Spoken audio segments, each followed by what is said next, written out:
છે. અમે ધોરણ 8 માં અભ્યાસ કરી રહ્યા છીએ. અમારા મોડેલનું નામ ડે નાઇટ મોડેલ છે. આ પૃથ્વી છે અને આ લેમ્પ છે.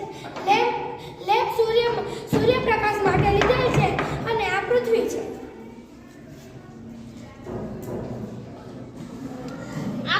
આપણે જ્યારે હે ને આપણા ઇન્ડિયામાં જ્યારે દિવસ હોય ને ત્યારે તેના વિરુદ્ધ ભાગમાં છે ને સાંજ હોય અને જ્યારે આપણે સાંજ હોય ને ત્યારે ત્યાં દિવસ હોય. આ મોડેલ દ્વારા આપણે દિવસ અને રાતનું સરળતાથી સમજી શકીએ છીએ. અને પૃથ્વી 24 કલાકમાં એક પરિભ્રમણ પૂરું કરી શકે છે એટલે તે એક દિવસ કહેવાય છે. અને પૃથ્વીના પરિભ્રમણના કારણે દિવસ અને રાત થાય છે. આ જે ભાગમાં કાળું હોય